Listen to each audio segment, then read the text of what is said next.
Hello and welcome back as we get ready to prepare for Game 4 between Team Solo Simp and Espresso Depresso in the grand finals for the Amateur League. Again, I'm 204 Bumrush, joined by Baby Whopper over here. There we go, that way. And Dum Dum also joining us from the Red Bull analyst desk as we are going to get your insight again into the draft. As you have, for people that don't know, you're actually were a substitute and played some games in the Amateur League for Team Solo Simp. So you got actually a good insight into, like team comps, and you played against Espresso Depresso yourself. I actually So, have not played against Espresso Depresso. sorry, Nope. I lied. No, Then. that's I totally apologize. okay. It's the one team I didn't get to play against, and I would have loved the chance to play against uh Jalapenos because she's a phenomenal AD carry, and I play that very typical AD carry style, and I would have loved to see the just had the opportunity Matchup. to match up with them. But we're seeing Certainly. Yeah. very typical bands here. Like it's the same Yeah, three he's bands from going with the same 3 bands, which I they're don't like personally. I agree, but I mean, you don't want to give set to Team Solo Simp. Virtual Boxes has ran over people with set. The Silas, I believe they got dumpstered by Silas in some scrims too. Like You're it's talking just about yeah, Espresso Depresso. yeah. They're just so scared of those 3 picks from Team Solo Simp that I think they're more scared of this than what they've been seeing. I think they have enough confidence in their team. They just need to play it right. And there's the Nautilus that we've seen. That's been tried and true for virtual boxes during this series and throughout the actual season. Yeah, I know that you said that Espresso Depresso is worried about those picks in general. They've had some bad experiences about it. Perhaps they don't have, counter picks or Ooh. ways to deal with it. But on the flip side, you're giving Nautilus back to virtual boxes. Exactly. He's won both games on it. Like That it's and I think the issue is that like if you don't ban Silas and you ban Nautilus, it's going to be taken. If you don't ban Set, it is going to be taken. Like if you don't ban these champions, they are going to take them against you and they're going to use them against you effectively, and it's been proven. Yeah, it just seems that Team Solo Simp perhaps might have just a little bit of the edge when it comes to the drafting pool and the sheer variety that their team is able to play. I think you guys just brought it up on the analyst desk only a few minutes ago that Team Solo Simp, they have that strength, and that's what makes them such a scary team, is being able to draft against them and being able to play against them. As a result, the draft is huge. And I think in game 2 you brought it up, Dum Dum, that you didn't like TSS's draft, and that's probably what contributed a lot to why I they lost. I They didn't yeah, draft very well. I said it right away. I didn't think they had enough damage to compete. Oh my goodness. So we've seen the Zac that was banned in game 2, and 3 given away, and the Anivia who's been perma-banned given away. We do see the Cassiopeia, but I do believe that Anivia can compete with Cassiopeia in terms of damage. I would not be surprised to see a Vayne ban here from Team Solo Simp, just because Vayne and Cassiopeia would absolutely run over the comp they're trying to pick. There's Oh, actually Espresso Depresso bans it against them, which is honestly shocking. Yeah. I think Espresso Depresso has the first pick, right? On blue side, you do. No, red side No, gets the red side. first pick. Okay, Yeah. okay. So that makes Yeah. sense. Vayne does do good here against Espresso as again. But Look at the yeah. pinch at the 80 carries right now. Well, Three because mhm. 380 carry bans in the but the second thing, rotation. the issue is that if you ban these 80 carries from Wheelie, he can play mages or he can play tanks. Like he doesn't have to play a normal 80 carry, whereas this I is think limiting. maybe that's what they want. Maybe is to put him on a mage again because he struggled with the Syndra He matchup he on the Kai'Sa. did. I totally agree, but there's still some. So, there's the Varus, There's the and Varus. I and like that pick a lot. I know that he used Varus to beat Casually Reformed Hmm. in week 4, no 5 or 6 I think. And I know he played Varus all 3 games when we scrimmed against Espresso Depresso in between week 3 and 4. So Right. I do know Varus is a comfort pick for him, and I really like the Varus in this comp. I like it a lot too, Dum Dum, because look at what Espresso has thus far. They don't Yeah, have any real ways to get to that Varus, and Varus, like, Anivia is the main threat. When you look at yeah, this comp already, absolutely. you're like, oh my god, we have to deal with Anivia. So you're investing Shen and Volibear Mm. to trying to get to that Anivia. Varus is just going to be able to just do There's whatever he wants. and You know, it's definitely going with 3 tanks. It's probably going to be on hit. mhm. Most It's probably likely. most likely going to be on hit. I don't see poke working out in the late game. Ezreal is an interesting pick with the champion pool so limited. I don't mind Ezreal, but like I feel like it might Ezreal does damage. I just don't know if it's a good fit into this comp. Looks like they rounded out with the Trundle though for Team Solo Simp. This is On the that note, where's the Zach going? Is it Trundle support? Zach will be going Or sorry, Trundle top, no. I mean. It probably will be Trundle top just due to the fact that we've seen Blitzblades play it Hmm. in a couple weeks, Hmm. and I think Trundle does really good into Shen. I think it's a good pick into there. Yeah, Trundle and Tishin is a good matchup, and that's probably why they're looking at it. Again, as I've been harassing Blitzblade a little bit on the cast, but he's been, kind of not performing as well as Bahamut has, and maybe And it's Trundle is that matchup that, he really can excel at. and it's interesting to see that there's no Ornn ban, and he spun or he's played 3 games on it, and he's chosen to go with Shen instead of the Ornn, which I kind of like because you've lost 2 out of your 3 games uh, on it On the Orn, yeah. on the Ornn. So maybe it's just a mental thing where you need to switch it up and make sure you're you're not playing 4 games and losing 3-1 on Ornn, Right, right? You need right. you need to change it up and try something instead of just sitting there going, we're gonna play Ornn till we die, right? This is do or die for Espresso Depresso, Yeah, and they're I think they're pulling out. They're like, okay, we got to get off this Ornn as it's not doing what we need it to do for the team. I do. I Yes, don't like go that. ahead, baby. I don't like the stay on the Volibear pick personally. I said it last game as well. I don't. It just hasn't been working out for either teams. I think ED did really good with the Volibear because it had the Lulu to speed him up, so he just ran at them. But this time he doesn't have that speed up, and they have like a wall from a Anivia to just block them off. Hmm. And the Trundle. And the I Trundle. I do like the Ezreal as it keeps its range, but I think He's a strong ADC right now. I just he don't know how well he synergizes with Braum. yeah, I mean, I'm not 100% sure. I don't think his Q procs his passive.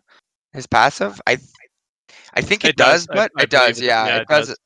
But like, I'm just the I Ezreal For seems. me, Dum Dum, I think that putting Jalapenos on an 80 carry that's mobile and can output a Mhm, lot of damage, with skill shots, which for Jalapenos has sure. proven he can do that. I think it is a good pick overall. Perhaps the team comp is not ideal Yeah, in regards to utilizing the Ezreal as well as he could be used, but I think for he's still a sure. good pick here in dealing with Nautilus and Trundle and Yeah, Zac. for sure. So I we'll see how that pans out. We are going to take a quick break. Sorry, Dum absolutely. Dum, if you're No, going to it's all finish good. up All that. good. All good. We're going to take a quick break as we get prepared for game 4 and potentially the match win, the series win rather, and the championship for Team Solo Simp as they are up 2-1 in the series, and Espresso Despresso in the position where they have to fight back and make sure they win this, or else their dreams of being the season 1 champions are over. We are going to send it to a quick break. We'll be right back in a few minutes as the game is loading for spectator delay.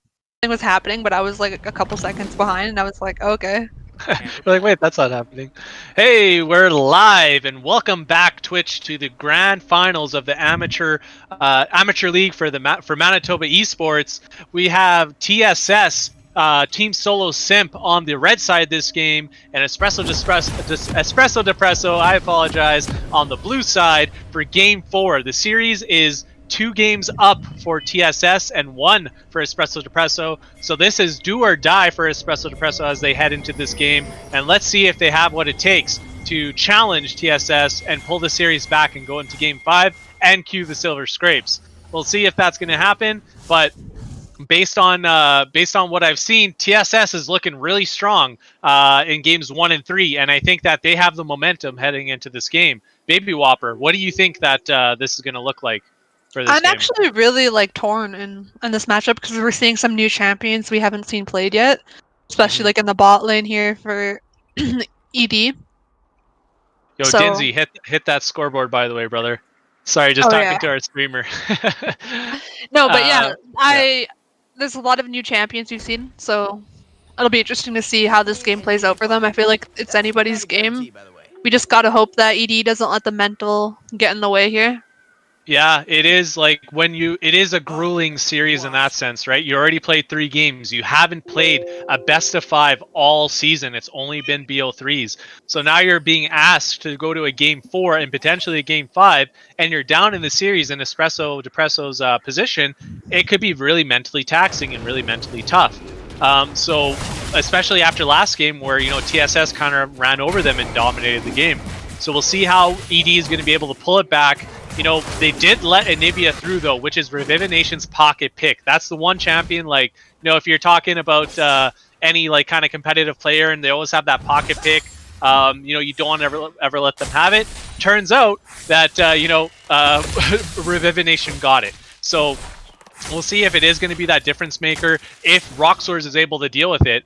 And, we kind of talked about that, Baby Whopper, before joining that, Roxors on Cassio is still going to be able to keep up in damage, even though Anivia is kind of like the #1 late game staller. Don't let her get a late game. She's going to be crazy. She has all this, utility in CC. She has a lot of damage. Cassio's still really, amazing too in the late game. So they both kind of scale well with each other. We'll see who's able to kind of get, the advantages more early on, if at all.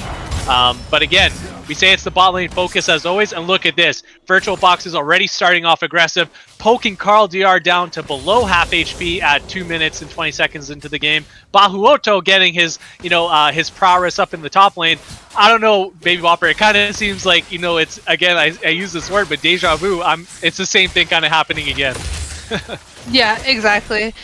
Like we said, I said the Varus pick here is super good. The range is like crazy, and he is getting the chance to poke him down early, especially because Virtual Box is so good at hitting his chains. Yeah, Virtual Box has been getting those pulls, getting those anchors down. Revivenation might actually go into egg form. Looks like Kid Corito going to come and make sure that does happen. They are going to have the damage. And Revivenation, although we were talking about being a pocket pick, excuse me, sorry, and being, a huge threat on the Anivia, Roxors and Kid Corito say, nah, we're not allowing you to get ahead. We know you're a threat. They take him down, make him burn his TP already. First blood going over to Kid Corito from Espresso Depresso. No, I like that gank. That's a really good gank, especially with Revivenation on Anivia. You do want him to be behind early. So really smart gank by Hypoconic, smart jungler all around. Kid Corito in that one, actually. Oh, sorry. Yeah, so regardless, so Kid Corito, we have, like you said, we have been giving praise to Hypoconic and, the way he's been able to control these games. But it looks like Kid Corito, he's not willing to give up just yet and pledge fealty, pledge himself to saying, okay, give it over to that Hypoconics, the middle jungler. No, he's going to make his plays. He made a great play there, and let's see if he continues to do that and able to, help his team get ahead in the early game in part of the early game here. As we look at the other parts of the map, Bahuoto, it does seem like on his Shen, we haven't seen him play anything else than Ornn, is going to be, creating that pressure again like he has been on Ornn, but it does look like Blitzblaze is being a little bit more comfortable on Trundle, being able to farm a little bit better with the quick Q-auto-Q resets. So perhaps that's going to be a little bit easier to farm compared to, the Volibear that he's been playing. Perhaps he hasn't been as experienced on it, or the Gnar. So we'll see if he's able to kind of keep that going. Yeah. So I haven't seen too much Shen being played actually, over the MLE Amateur League. So how do you think Shen's going to fit into the team comp here? I think Shen is going to be a nice addition by having, the double teleport from himself, obviously with his ultimate. We used to see Shen a lot, in the previous seasons, and he hasn't been played as much, but I think he does add that nice element.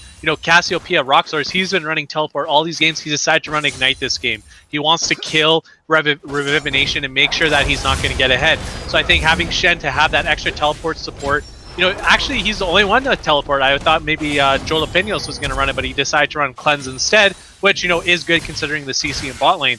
But we do have an exchange going out. Blitzblade's trying to get down. Why am I going to say Jalapenos? Going to get down Bahuotos, I apologize, and forcing his flash out. And I thought that, perhaps Bahuoto was going to control his lane again, but Blitzblade's showing is a lot more comfortable on Trundle and being able to push out Bahuoto with the flash early on. Looks like but overall though, Baby Whopper, to answer the original question, I do like the Shen in general. I think it provides a lot of utility to this team. They already have a lot of damage between Roxors and Jalapenos. He doesn't need to provide any more damage, and Kid Corito, as a matter of fact. So I think having the extra support utility and tankiness from that Shen and what he provides in the taunt, I think is really useful here, as they don't have any other real way to engage. It's going to be a flash taunt from Shen, I think, is the difference maker in these team fights, if Bahuoto is going to be able to land that. So what have you thought so far? I've been pretty surprised with Wheelie's ADC picks. They've been pretty normal, throughout the last few games. Yeah, actually Scion was open, as we headed into after the second round of bans, and I'm like, okay, this is a Scion game, for Wheelie, just put it all on Revivination's back. Give us, a super hard, heavy frontline tanks. Give us, a pseudo tank in the top lane, maybe something that can, potentially kill the Shen. Actually, more of a little bit of an aggressive top laner. But they decide to go with the Varus and the Trundle, which is fine. I think those are good picks. But I am surprised overall, though, that really isn't showing us more of that diversity in his champ pool that we're used to. And what I mean by diversity is Varus is diverse and being able to play Vayne. But the fact that we're not seeing the Scion, we're not seeing these other tanks. The mage picks that we're kind of used to. It failed him in game 2, and perhaps TSS said, no more of that. Let's go back to what works. And I think, Dum Dum brought it up, don't fix it if it ain't broke. Well, maybe ED was prepared for that. They were ready to play against some not meta bot lanes. Yeah, exactly. I think TSS did realize that ED probably spent a lot of time preparing for that, and they were able to prepare for it very well in game 2 when TSS did try it. So maybe what TSS realized is okay, they didn't necessarily prepare for us going fully traditional, going to full tanks and our double carries, and that's it. So I think TSS is trying to utilize that and trying to make their statement based off being able to play different kind of team comps and not being that unorthodox team only. So as we look back at the rest of the map here, yeah, sorry, Baby, were you gonna say something? Oh no, there's a big stun here coming in the mid lane by the Cassia, and it looks like we might but we're gonna see Hyponic come in the mid lane here and try to clean up the kill on Revivination. Oh, Rockstar, sorry. Yeah, that is a kill going over to Revivination, and Revivination, even though we said that was the person that they had to shut down, turns out that Revivination's like, I'm gonna keep myself in this game if I have to. Beautiful play, landing that wall into the stun, getting that kill, getting himself back in the game, but it is gonna have to pop the egg. Kid Corito coming in, trying to knock that down. Is it enough time before Revivination can come back up? Gets the help from Hypoconic. Oh, just goes down with the sliver of HP. Almost made the escape. Hypoconic not there in just a second too slow. If only he was only there 1 second slower, made a little bit of a different change in his jungle path. That's really unfortunate for Revivination, but nice play from Kid Corito coming in, trying to get back that play from losing Roxors there. Very close. And, we'll see if Revivination is able to try and develop that lead again over Roxors, and seeing if he's going to have that aggression in the mid lane or not. Yeah, no, that was super well played, super close by Hypoconic, and I love his map awareness is really great as well. Yeah, it is too bad that he was just that 1 second too slow. But Kid Corito, we haven't been giving him as much praise as Hypoconic, and look at him, he's 2-0 on the Volibear. He's trying to get his team ahead, and he's doing everything he can right now. Is this the first time we're seeing him on the Volibear? Can you refresh our memory? I think he played Volibear in game 2 where they won. Okay. I do believe that is the case. The thing now, that if you just saw the interaction bot lane there, Baby Whopper, when Virtual Boxes does land a hook on Jalapenos can eat out of the hook before Virtual Boxes makes it all the way to him. So he actually just did that. He is going to drop down to just a sliver of HP. Is at 1 HP. I think he's going to live. Joel Peños and Carl Dier trying to kite this back. We do have Wheelie, you know, pumping out some damage, trying to punish them for it. And there's going to be a turnaround with Kid Corrido coming in. Double teleports coming in. This is a big fight in bot lane. This seems to be the same time every game is happening. Baby Whopper, Hypoconic jumping over the wall, getting the land onto Kid Corrido. Shut down, going over to Wheelie. We have Blitzblades taking up Bahuoto. They are going to continue this fight. Joel Peños on the backside trying to get it, but trying to get away, but he cannot. Wheelie realizing that he had no E, had no flash, comes over with the arrow and the flash, finishes him off. Wheelie coming out big in that fight and really setting a statement that he's here to win on his Varus pick. No, that well played by TSS here, and they are going to pick up this first dragon off of it.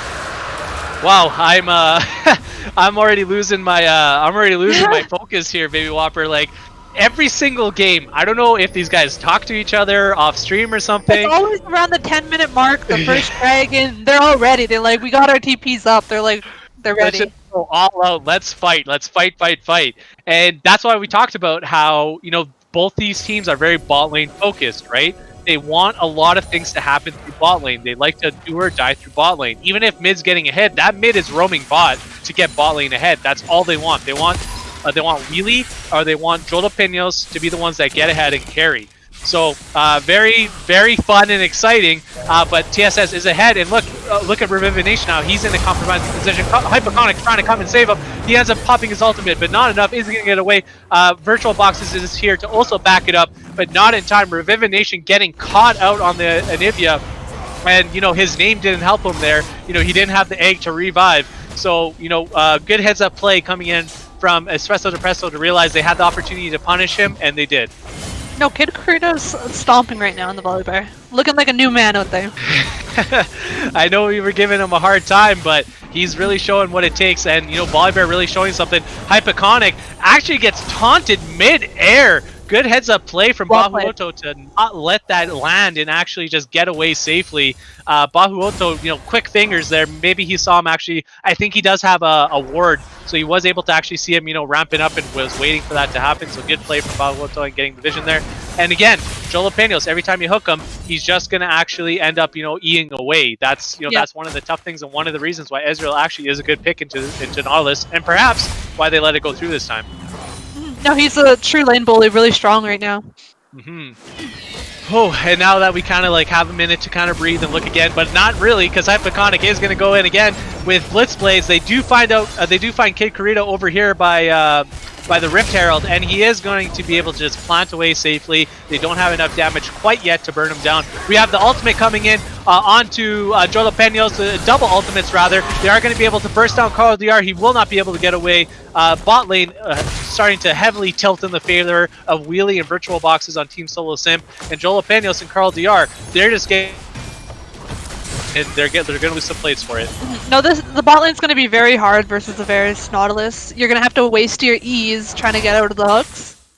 Yep, most certainly. And I think that they realize that, you know, that's why Joel Peños has the cleanse. I don't think it was up at that time, but it is up now. So if they do try it again, at least he will have some tools to escape it and actually hopefully put out some damage. But that's the thing about Varus, like he's going on hit, and he does have his blade already because of how far ahead he's gotten in the early game. He's going to output so much more damage than Ezreal right now. So Joel Peños is kind of in a compromising position where he's waiting for the late game to really show that he can do some damage. The Shen teleport coming in. It's going to save Roxors just in the nick of time. They might be able to actually burst down Hypoconic as a result, but he does have his I can't remember the name, but where he goes into the four blobs.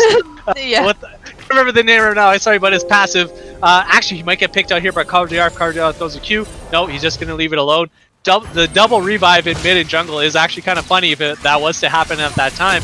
But, you know, nice heads-up play from Bahuoto, and that's exactly what I was talking about, Baby Whopper. I like that utility from Shen. He did save Roxor's butt there with the big ultimate right in the nick of time. No, yeah, the double TP is going to be huge for them. There's a lot of peel, especially because the Zac will be very mobile and all over the place. Yeah, and, you know, Hypoconic, he is showing up. He is, like, his team is communicating with him where they need him to be and when, and he's showing up for these ganks. But, you know, Kid Corrido, Kid Corrido in the early game, and now Bahuoto having his ultimate, he's able to just jump and react to whatever TSS is going to try to do. So Bahuoto, if he's able to continue, generating some pressure in the top lane, that's where Blitzblades really has to make sure that he's punishing Bahuoto. Because if he doesn't, the Bahuoto is just going to be able to just teleport and, join the fights without any pressure. So it's up to Blitzblades to really stop him here. And he is farming really well. Like the Shen is farming really well up top as well, so it allows him a lot more opportunity to leave his lane and not lose too much. So as we look at the rest of the map now that perhaps I'll get to breathe now a little bit, Baby Whopper, it is Kid Corrido with the kill advantage over Hypoconic, but Hypoconic is farming well. We have another hook coming on to Carl Dier on the Braum. They're going to land the double ultimate on him. He is going to go down. Jalapenos, are you going to go down too? He gets sniped right by Wheelie. Wheelie getting that kill again, and taking the bot lane advantage for themselves. They are going to get that bot tower. Jalapenos and Carl Dier just don't have the damage or utility to deal with Wheelie and virtual boxes right now, and they're showing that they're going to be able to snowball this game real quick. And Espresso Depresso, they do have the answer in the mid lane with Rift Arrow though. Yeah, especially once Varus got that Bork, it was going to be a really hard matchup in lane for them because Bork is just an extremely strong item right now. And that's exactly the problem with Ezreal, is that although he's a very strong AD carry, perhaps some would say the strongest in the game right now, he does take some time. He needs a little bit of time to get where he needs to be. Varus, on the other hand, too much damage after the mana immune. You usually got to wait for the second item. Exactly. But, yeah. Exactly, and unfortunately, Kid Corrido hasn't been able to pay enough attention to bot to really let Ezreal or Jalapenos get comfortable and be able to scale. On the flip side, though, mid is doing pretty well overall. They were able to knock down that mid turret, so perhaps Roxors is going to be able to help out Jalapenos a little bit more and allow him to farm more safely. Let him get into the game, let him scale. On the flip side, though, they don't really have an answer for Wheelie. Wheelie is super strong. Wherever he shows up, they're going to be able to push towers and win team fights. Looks like it is going to be Blitzblades dropping down to the gank coming in from Kid Corrido. No, he's turning it around. He avoids the Volibear ultimate with the flash. He ends up killing Bahuoto. He's going to get some backup from Hypoconic. Hypoconic trying to save him. Blitzblade trying to pump up the damage. Ezreal ultimate coming in. Jalapenos is here to save the fight, though. He is going to just miss the Q, but it doesn't matter. Is Hypoconic going to be able to get out? He gets a tower shot, goes into his passive. They are going to realize that they have the opportunity to stop him here. Virtual Box is trying to delay some time. Let Hypoconic get back up. He does, and Wheelie's around the corner. And oh man, what an exchange, Baby Whopper. And we are going to go back in. Yeah, he's going to go back in. What are you doing, Hypoconic? He actually is going to live through that. They do get misses the hook, but it doesn't matter. Wheelie's just 100% on his accuracy today, landing his ultimates, landing his snipes. Wheelie's popping off and carrying TSS to their Game 4 domination. I will say that Trundle play was all mechanics, I'm telling you. That was not in his favor. He did not have the items, all mechanics. That got me super excited. I love when I see... It was clean. It was clean. It was clean. That was Blitzblades. I've been giving him a hard time all series, and look at that. He's shutting me up now, Baby Whopper. He's like, all right, fine. You want to see me play? I'm going to play. Looks I like don't know if it was going to be like the better top laner here, but no, that was all mechanics. He really outplayed him, and he turned that one around. Well done from Blitzblades. Let's see if he's able to keep that up, and that's exactly what he needs to be doing against Bahuoto and his Shed. You need to be putting that pressure down. Don't let him have free farm. Don't let him take control of the lane. Blitzblades realizes that, and he punishes him for it, and outplays both Kid Corrido and Bahuoto at the same time. And you know what's so good about that team fight is that Varus and Nautilus were able to get involved in it as well. And get kills off of it. So you're just getting Wheelie farther ahead than he already is.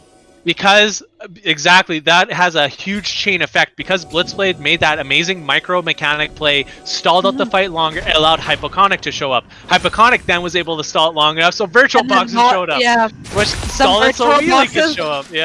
And then he stalled it for the Zac to get up, to go back in, to get the stun. Yeah, no, it was really well played.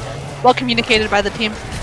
So now on that note, it looks like it is TSS going to be trying to push on this mid tower. Are they going to get enough damage off? No, it's going to live with a sliver of HP. They do have to back off because they realize the situation is not in their favor. But it looks like they summoned the Rift Herald in the river. I guess maybe it was a little preemptive, perhaps, but it looks like... Let's just call it a fat finger.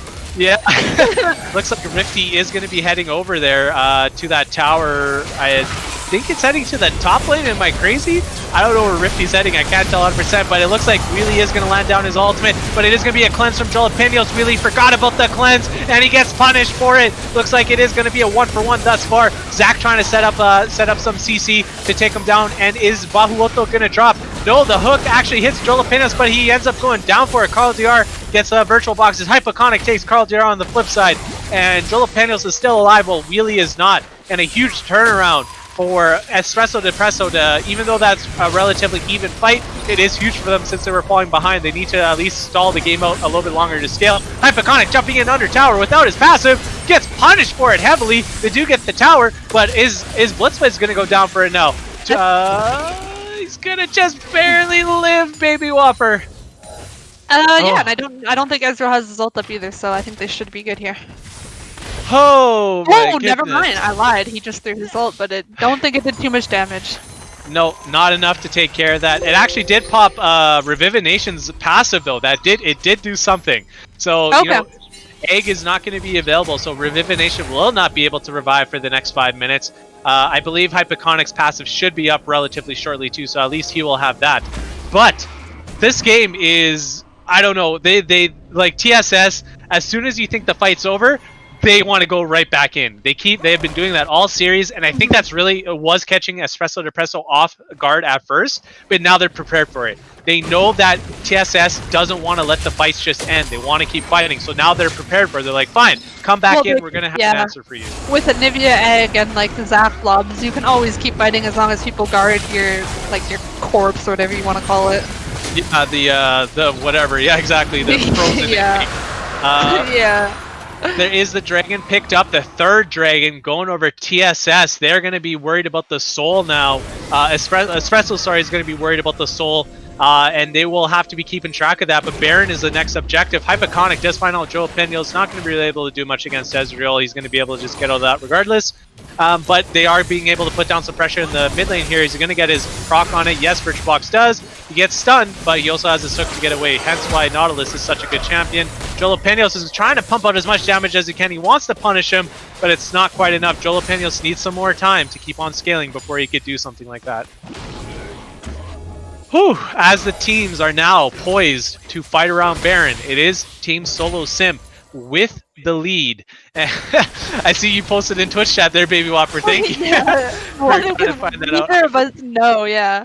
I forget what it is myself. So they are poised to set up around Baron right now, and the vision is not in favor of either side. I don't know why neither are working towards it. There is a little bit of vision on Espresso's side in their own jungle, but they're not doing anything to get vision on the actual Baron itself. On the flip side, Revivination, even though they don't have vision at Baron, he's trying to split the map here by splitting out bot by himself. Let's see, there is a fight that perhaps might break out. There is a TP coming in. Revivination is going to be in a vulnerable position, but ED decides to back off. I'm surprised they didn't go fully committed to that because he did not have egg and he was under tower, but they decided to back off for whatever the reason. Perhaps the Zac bait is what they thought it might have been the case. Revivination, I think overall wasted that teleport. He had a free split bot. There was no fight going on. His team disengaged. He did lose that opportunity to get that tower now. They are still all around Baron. There is no vision from Espresso Depresso, so they are walking in blind here. Let's see if they are going to end up going for a fight. There is a lot of utility from TSS, so if I'm ED, I'm scared to walk over here. Zach jumps over the wall. Hypoconic getting his ulti down. He got stunned, so he jumped in place for a little bit, but they are going to keep chasing. Virtual Boxes jumps into the backline. He's super tanky. No one's able to deal with him. Wheelie landing down his ultimate. He's pumping out the damage. Virtual Boxes drops down, but Wheelie getting a triple kill. He's going to drop down himself, though. Looks like Jalapenos remains alive, and he's the main threat there. Jumps into the plant. Rockstars gets out of there. Both carries are alive from Espresso Depresso, while the top side is the only one alive from Team Solo Simp. They're going to just limp away and take the small victory that they had with the one kill. Yeah, no, I thought ED was actually going to be able to somehow win that team fight, but, you know, if you're going to keep Varus up as long as he was alive, he's going to do a lot of damage to you. Like, he already has a Borg, Rune, and Hurricane. He's about 3 items of tier 2 boots already. Whew. I knew when in Espresso Depresso situation, I think TSS, the initiation and the idea was correct. I think that Hypoconic could have waited perhaps a second or two more to let them pull them a little bit closer to the Baron. I think he was a little preemptive with his jump, but that was the right idea though. The right theory and the right strategy. They don't have vision. You have Anivia and Zach. Utilize that. Force them to come in. Force them to do something about Baron. And they did. It just wasn't as executed as cleanly as they could. And that's because Jolo Peños is in the game on Ezreal. They don't have a way to really deal with him yet. You know, they're just jumping in to the front of the fight, trying to take down from front to back. They're not really going for the back line in particular. So Jolo Peños is not at the point where he's able to take down the tanks yet. But, you know, it's just that TSS has to be careful and play these fights a little bit cleaner if they are trying to run into Jolo Peños' Ezreal. Well, this is like a little bit of a deja vu here, where we are seeing the scaling ADC, but the game's not going on long enough to even give him a chance to scale. Yeah, and I think that's what that's the idea, that they don't want to let Jolo Peños get there. So I think that's why Hypoconic is being so aggressive with his Zac initiates. He sees the opportunity, he's gonna just take it. He does not want.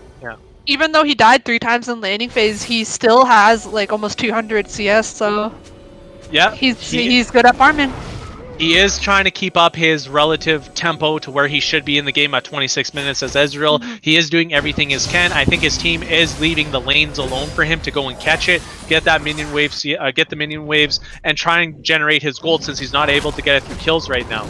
So I think that it is kind of, you know, a ticking time bomb, so to speak, for TSS, that they cannot let Jolo Peños scale up and get, you know, that fourth item. If he gets that fourth item, their front line is going to mean almost nothing to Jolo Peños, because they have no way to kill Jolo Peños right now, realistically. Yeah, well, that, and they really need to secure this final dragon, because it's for Soul, right? And Soul's forever. Soul is forever indeed. Yes, as a jungler, when people are like Baron, Soul, and I'm like, Soul's forever, Baron's temporary. That's right. You know, don't put a quick fix on your strategy here. Make something that lasts forever. And it don't work. Exactly, we do have kind of a fight going on. Hypoconic getting onto the back line. Jolo Peños not able to do any damage right now. He's getting completely zoned out. Blitzblades kills Kid Carito. Wheelie getting that. I think the Dragon actually went over to the side of Espresso Depresso. They were not able to secure it, but it doesn't really matter when you're able to ace the enemy team at the same time. Only one alive is Jolo Peños, which is, you really wish he would stop poking you and you could just take care of him, but he's way too annoying, has way too much damage. ED does at least save that that soul buff, and you know, but you know, on the flip side, they lose 4 members, and TSS isn't gonna go for this Baron here. Yeah, I mean, the silver lining is really just that they do get the Infernal Dragon here, and it's gonna be really good on the Ezreal if they do actually manage to stick around and scale this game out. Oh yeah, definitely. If they could get 4, the 3, and the Soul Infernal, that'll be insane for Ezreal. If they can keep this game long enough and stall it out. It is, again, reminder, it's a 2-1 lead for Team Solo Simp. This is a do or die in the best of 5 for Espresso Depresso. It looks like it's all on the back of Jolo Peños right now. Of course, Roxor, he's going to be a major influence in the team fights itself. He did steal that dragon, by the way. That was huge. If that didn't happen, I think that it was completely done for Espresso Depresso. So he is making his mark, but I think Jolo Peños is the key to winning or losing this game right now. So let's see if he can get his time to scale up. Again, we keep talking about that baby whopper. Espresso Depresso has to do a little bit more to stall out the game. It is kind of hard to do when Wheelie's this far ahead and they have the initiate from Zac, and they keep just running it. TSS keeps running at ED at every chance they can. You know, I think would have been a really good opportunity for ED would have been to gone with a really strong early jungler, just to kind of allow them to contest like objectives early and not give them up, so they can keep the game going on long enough for their ADC to be relevant. Yeah, like the 3 dragons, Zac with all 4. Yeah, because that's the killer. The dragons will be there forever.